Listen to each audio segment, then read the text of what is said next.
It's a critical step toward understanding and protecting some of the most astounding alpha predators on the planet.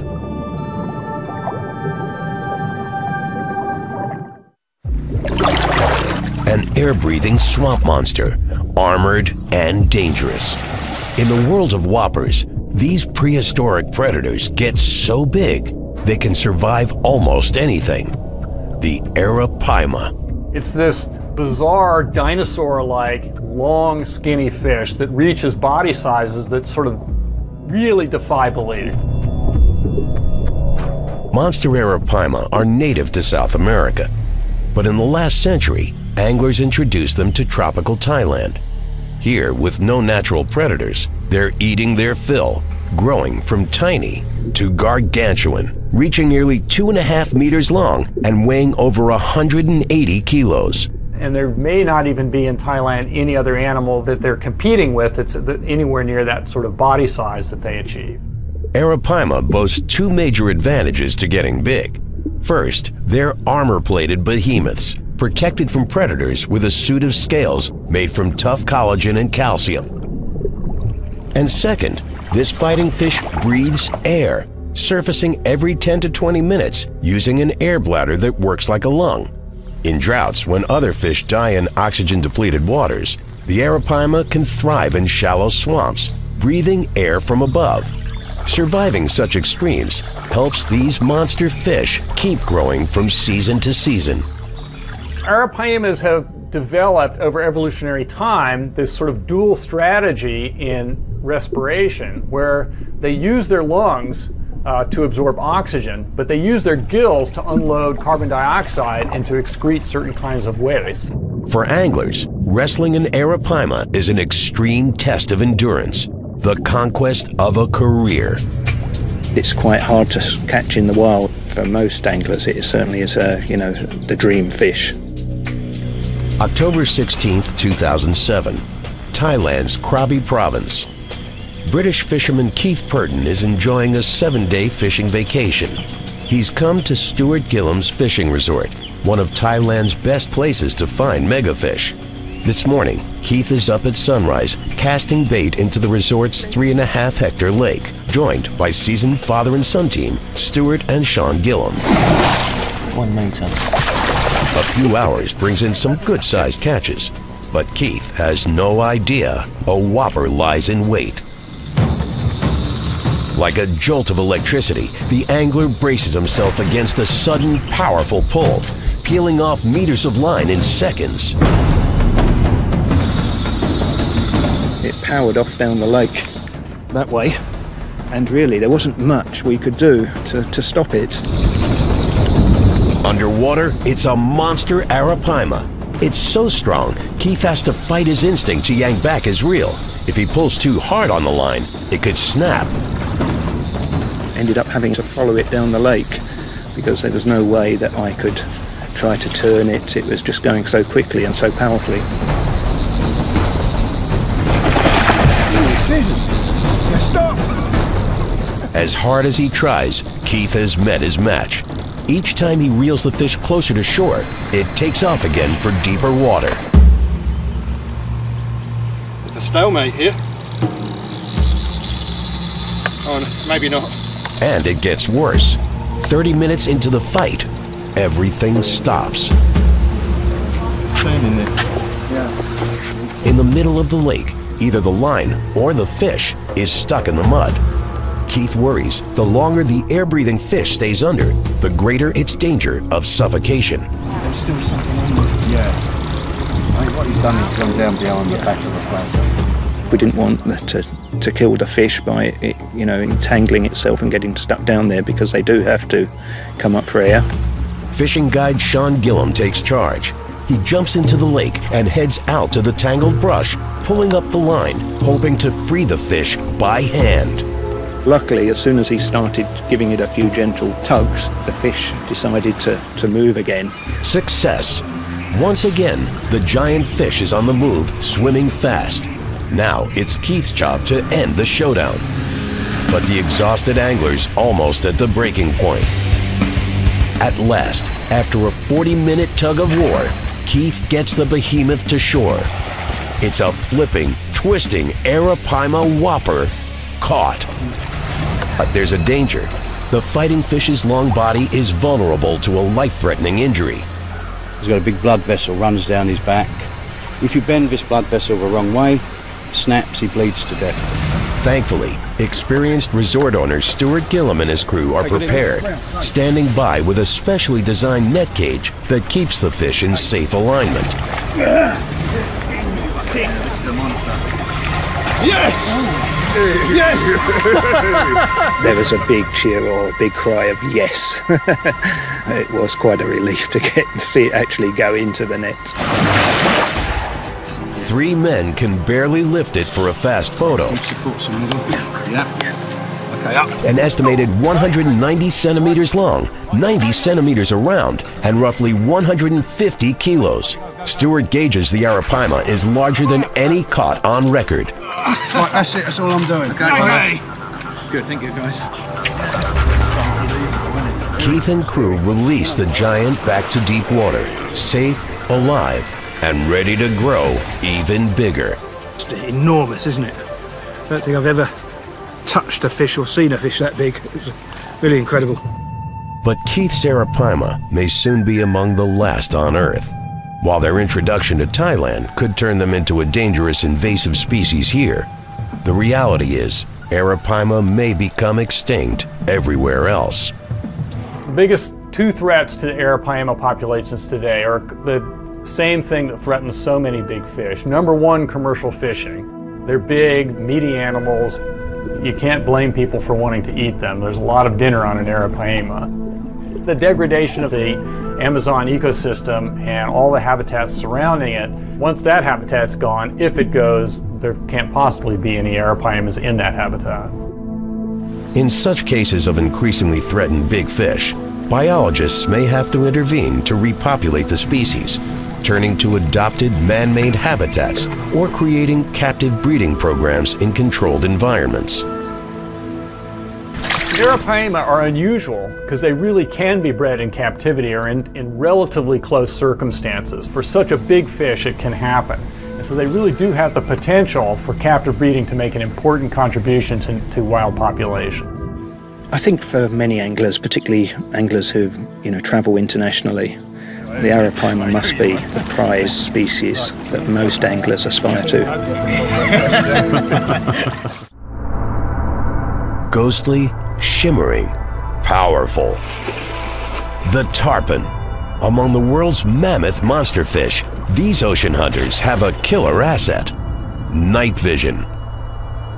Big and silvery. There's just really nothing like it. Big silver scales on the side of the animal with a huge eye up in the head. Called the Silver King, this and if something's not done to protect them, they won't be in. Across the country, hundreds of wetland fish species are threatened. But efforts by the U.S. Geological Survey and others to conserve wetlands may help. Reflooding, replanting, and rerouting swamp waters could restore a vanishing habitat. For tarpon fishing, catch and release is enforced with strict quotas, restrictions, and limited licensing. Most anglers support this effort, doing their part to save big fish for future generations. In the world of monster fish, they're fabled and feared killers. Massive, armed with whiskers that work like a secret weapon, the Piraiba. Think of a Volkswagen with gigantic 3-foot-long whiskers coming out of its face. They're colossal kings of the Amazon. In Brazil, they're known as motherfish. Piraiba are one of the largest catfish on Earth, with record breakers stretching over 3.5 meters long, weighing a scale-busting 200 kilograms. There's no bigger catfish in the Amazon basin. Here, Piraiba rule the deep, feeding with intimidating strength and speed. Piraiba are dominant predators in these big, deep canals in the larger parts of the Amazon River. In order to be able to handle the currents, they've got to be big, powerful swimmers. In addition to strong muscle, Piraiba are stealth hunters, armed with a sensory arsenal. 90-centimeter long whiskers covered with taste buds. Pitaiba taste buds are so sensitive they work like homing devices, picking up traces of prey in the water, helping Pitaiba to hunt blind and grow bigger with each meal. They'll move in the murky water where other animals who may be depending on vision are at a disadvantage, and the Pitaiba doesn't need to be able to see to find its prey. It all adds up to a whopper fish with a killer advantage. Catching giant Pitaiba is an adrenaline rush if the angler's up for the fight. Anyone who likes a challenge would get a big thrill hooking these brutes of Brazil. July 2006, Brazil's Amazon River Basin. Pro fisherman Jair Rigotti has an obsession, hooking a giant Pitaiba. But Amazon whoppers don't come easy. For 4 days, Jair, his guide, and a friend wait for a bite, with no luck. Jair's about to give up. He decides to drop one last bait fish into one of the narrowest parts of the river, a popular Pitaiba hunting ground. Suddenly, Jair feels a strong tug on the line. He knows from experience, it's a giant. When I felt the fish bite, I said, "It's her! It's her!" Jair braces himself against the leviathan below, but the fish fights even harder. The fishing reel lets off line in a rush. Olha que briga! Que corrida! Uma disparada. It took off like a shot. Line was running out, and we were racing to keep up with the fish, who took out nearly 150 meters of line. As seen in this video, the powerful Pitaiba's so strong, it drags Jair's boat downriver. Jair does his best to hang on. It was very difficult. The line was running out. I was trying to hold on, but he was pulling the boat, so we had to turn the motor on just to keep up with the fish. It was a very hard fight. Suddenly, the whopper tries a new strategy. It dives down to the river bottom, hiding among dead trees and branches. The fish won't budge. I said, "My God, if I can't pull it out, I'm going to lose it." The angler gets a novel idea. Noise. He asks nearby boats to make a racket, hoping it'll spook the fish. I said, "Come on, get in front of the branches. Hit your boats. Rev your engines. Hit your boats with your feet."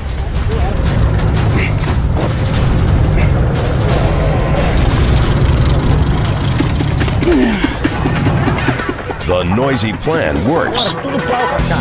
Within minutes, the spooked Pitaiba's back on the move.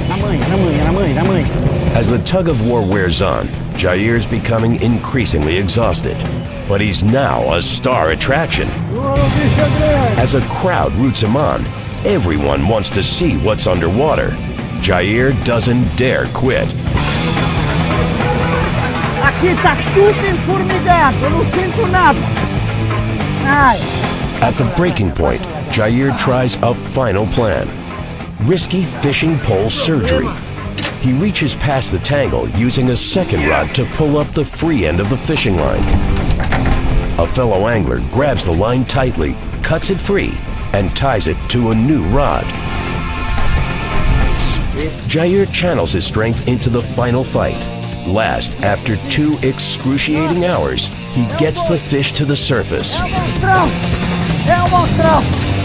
É o monstrão! Vem! Vem pra cá! It's massive. A giant Pitaiba caught. The guide ties a rope knot around the beast's tail. Passa o laço que você vai ser vencida! Passa! Passa!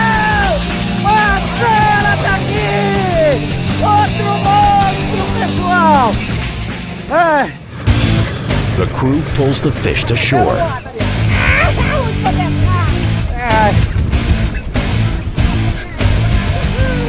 The monster measures over 2 meters long, with an estimated weight of more than 120 kilos. It was bigger than me, bigger than a motorcycle, almost the size of the boat. Jair releases the whopper. Diving in after it, he watches it swim away. The battle of a lifetime won. I thanked everyone that helped me because together we managed to catch the fish. I couldn't have done it alone.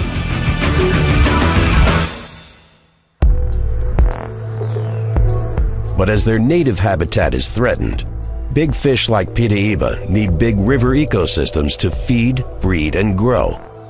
For Piraiba and other giants, the Amazon is paradise, with as many as 2,000 fish species and ample hectarage to roam. Well, these big fish that live in the Amazon, like the Piraiba, they need that special habitat that they live in. The Piraiba need huge canals. They need the entire ecosystem in order to play out their whole life. Yet while whoppers dominate these waters, humans control everything else, including dams. Hydroelectric dams produce about 90% of Brazil's power. Advocates argue dams help to protect native species, making them easier to monitor and manage. But opponents say these energy powerhouses can have a devastating effect on local fish species who need the untamed river system to breed and grow. One thing's clear. The raging debate signifies the importance of safeguarding the survival of Piraiba and other endangered river giants. Titans of the deep, we're awed by their speed, size, and strength, and take them on in battles of man versus beast. But whether for sport, science, or food, our encounters with these extraordinary animals must help us understand and protect them, ensuring our planet's waters are forever ruled by these monster fish.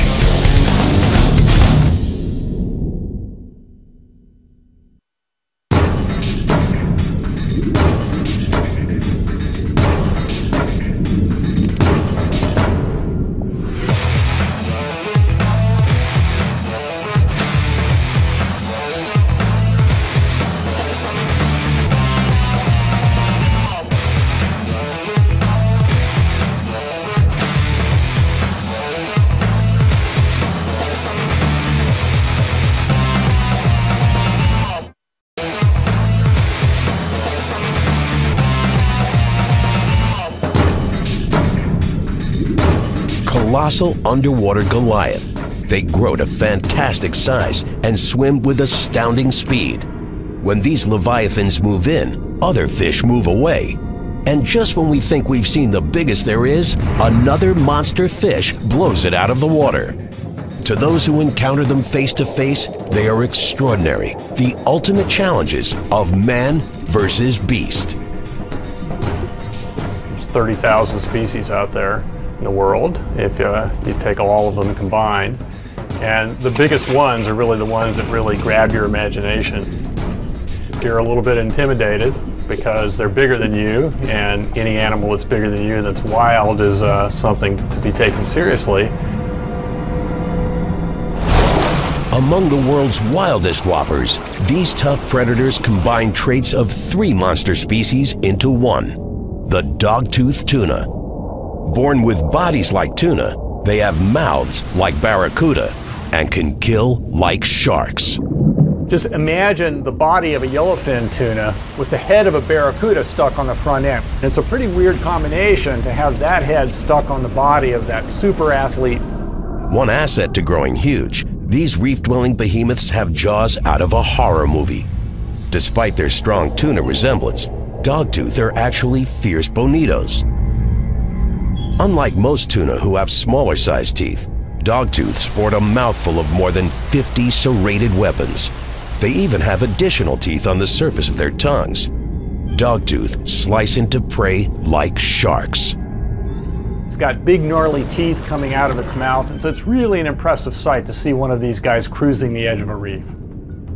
They can pierce right through the skin of its prey and then cut through the skin and even through the backbone of that prey. And dogtooth continue to break the typical tuna mold. Unlike their tuna cousins, dogtooth are unable to keep their body temperatures warmer than the water around them. As a result, they keep to tropical regions. But these cold-blooded fish are no pushovers. Unlike many tuna who swim in protective schools and avoid apex predators, these lone hunters will actually swim with sharks. They're able to move incredibly fast when they need to, and so they sort of are able to feed a niche that's just a little bit different from the ones that reef sharks use. Experienced anglers know dogtooth may be easy to meet in shallow waters, but their super size and terrorizing teeth make them one of the toughest fish to conquer. The dogtooth fights deep and hard. You know, it's a completely different style of fishing, physically more demanding. October 25, 2007, the Coral Sea near Australia. New Zealand boat builder Brian Harkin is on a 4-day expedition testing out a new advanced technology fishing boat. It's his first ever mission hunting dogtooth tuna. Joining Brian are some fishing buddies and a favorite guide, New Zealand fishing celebrity Matt Watson, who's filming the trip for a local broadcast. Sweet ass! They're planning to fish with some high-tech help below decks. Submersible video cameras drag behind the boat, attached by an umbilical cable, feeding images to onboard monitors. The cameras signal when a monster's approaching. Not only can we catch some big dogtooth tuna on rod and reel, but we can catch them on film.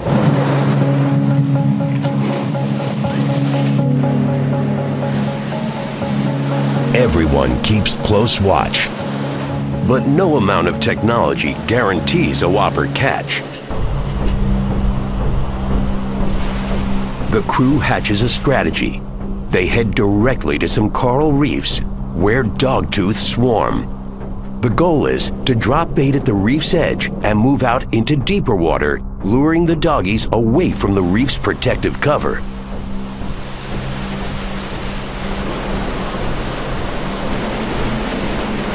But after 3 frustrating days, they've yet to land a Goliath.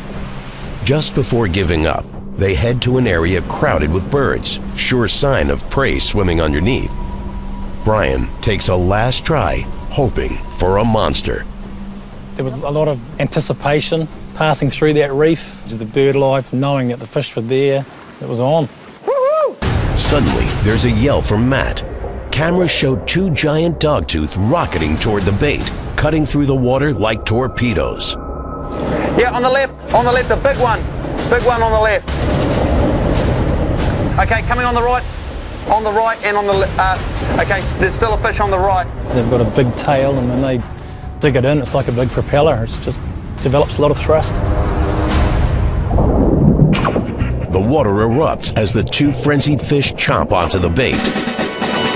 He's on the right. Yeah, he's got it. He's got it. Oh! They take off at a sprint.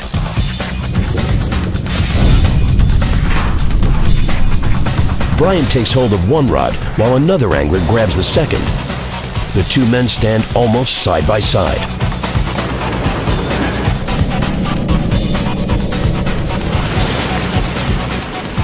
Brian's got to keep his line taut, keeping the fish from shaking the hook.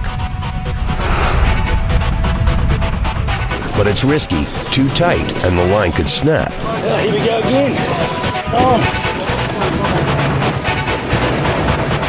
Suddenly, Brian's massive dogtooth takes off at a dead sprint, almost pulling him overboard.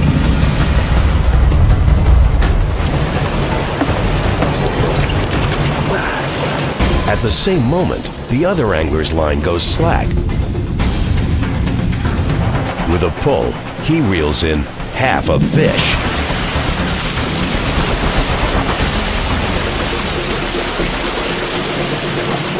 Known as the shortened variety dogtooth tuna. It's looked like it would have been a fairly nice fish. You would have been looking at about 30 kilo there, Rob. But instead you got one about 20 kilo. The anglers aren't the only ones who want a whopper. Below the water, they're battling hungry sharks. The shark's eating the doggy. After seeing Robbie's fish come up eaten by a shark, I was, quite anxious about my fish not getting sharked. Brian's exhausted and losing strength, but he's determined to defeat the dogtooth before the shark beats him to it. With a back-breaking pull, Brian gets the monster fish to the boat at last. Oh, nice. Oh, nice. Let it go up here, mate, no problem. In the mouth there, mate. Sweet, got him. Yeah. Woohoo! Woohoo! That's a fat one, boy. It's a Goliath. That's a fat sucker, man. That's a beast.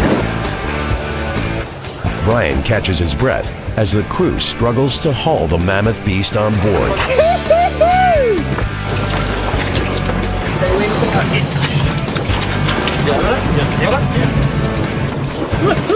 Even these seasoned pros are amazed. Matt and crew estimate the dogtooth at over 1.5 meters long and almost 70 kilos. That is a beast. Look at that. Oh, go on, give it a kiss, Brian. Give it a kiss. Oh, there you go. But the battle isn't over. Wasting no time, the team wants to get the dogtooth back in the water for a safe release. But there's a problem. The fish's swim bladder, an air-filled internal organ that regulates buoyancy, is overinflated. During the struggle to bring the fish to the surface, the sharp drop in pressure made the bladder expand. Now, with so much trapped oxygen, the dogtooth can't submerge. There's only one solution: emergency surgery. Matt hauls the fish back on board. Could be a problem with his swim bladder, and just in around about here. He cuts a small hole in the swim bladder to let air escape. If all goes well, the minor injury will heal, and the dogtooth can continue to thrive. We'll try and give him a shunt, eh? Okay, let's get ready. Ready? Probably ready. Go. Success. Matt's on-the-spot surgery helps the whopper underwater. The fish swims off, safe. Yeah. All right, it worked. I was absolutely stoked when that happened. I've never seen it done on a fish of that size.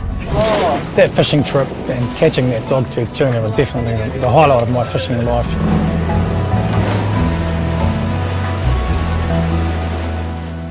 Fortunately for dogtooth species survival, their lone hunting instincts make them difficult to net in large numbers. This protects them from overfishing, but these toothsome predators face a different threat: their habitat. As sea temperatures rise, coral reefs, the dogtooth's fertile feeding grounds, are dying off in a dangerous phenomenon called coral bleaching. Coral bleaching is caused by subtle increases in water temperature that stress the coral and cause it to expel the algae that live in its tissue. And that stresses the animal and usually causes the coral to eventually die. Around the world, coral reefs are under constant assault, and reef poachers have turned to a dangerous and destructive fishing technique: blasting. Blast fishing uses crude explosives like dynamite to literally blast fish to the surface. Blasting brings in big hauls for struggling fishermen, but it decimates the habitat. Recently, governments have begun rallying to stop dynamite blasting and other damaging methods, bringing hope for the dogtooths and the coral reef's future.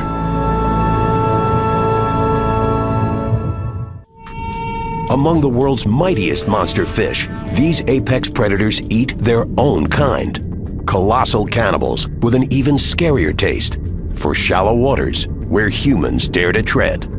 The lemon shark. It's a big shark that lives in coastal waters, so it comes in contact with humans quite often. Tropical lemon sharks reach whopper sizes. Record setters have stretched almost 3.5 meters, weighing nearly 1/4 ton. Powerful hunting and feeding instincts help these titans grow huge. And lemons are born to kill. Unlike most ocean dwellers who start life as eggs, A newborn lemon shark begins as a 60-centimeter-long eating machine, driven to grow or risk being eaten by bigger sharks, including their own mother.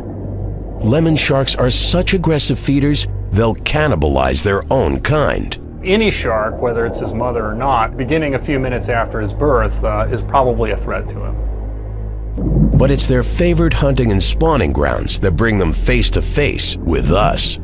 Lemons gravitate to shallow shore waters.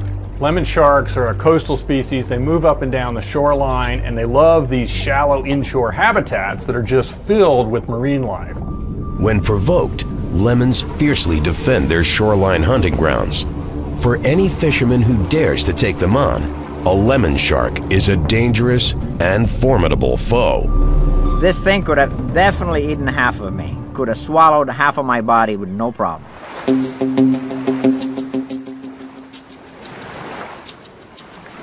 March 7, 2006, the Atlantic Ocean off Key West, Florida. Experienced angler Martin Orostegui sets out with his longtime fishing guide, Captain Ralph Delph. Their goal? Land a Leviathan shark. But the two fishermen are committed to more than just a catch. They believe in the art of a safe release. Ralph's designed a unique onboard holding pen called a live well, built directly into the hull of his boat. The special well allows Martin to catch and carry a shark safely to shore while keeping it in the water. Once the sportsman registers his catch, he can release the animal back into the wild. We love to fish for them, but we release them alive. Coast Guard Regulation Orange. Martin has hundreds of world records under his belt, but today he wants to up the ante with a bold and risky strategy, using lightweight fly fishing gear to catch big sharks. Few anglers even attempt it. I fish with light line because I love the challenge.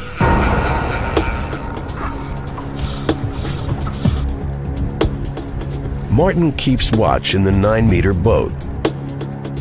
Hopefully we'll get a couple of fish come up.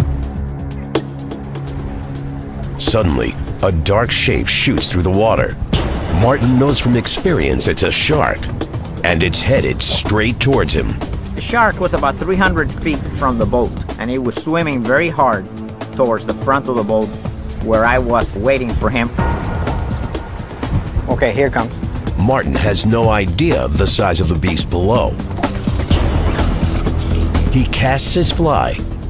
As the fly hits the water, the shark lunges forward. The angler can't believe his eyes.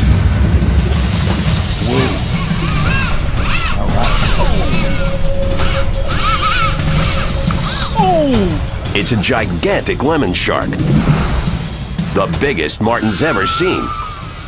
Grabbing the hook, swimming away at breakneck speed.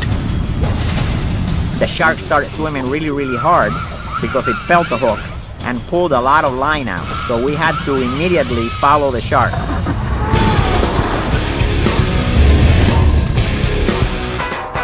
Martin struggles to keep the enormous predator hooked, while Captain Ralph moves the boat for better leverage. But the longer the lemon stays hooked, the more the catch is in danger. In the battle of shark versus fly fishing line, a shark has a major advantage: its skin. The skin of the shark is like sandpaper. They rub against the monofilament line that you need for fly fishing. Many times what happens is the shark rubs the monofilament line and breaks it.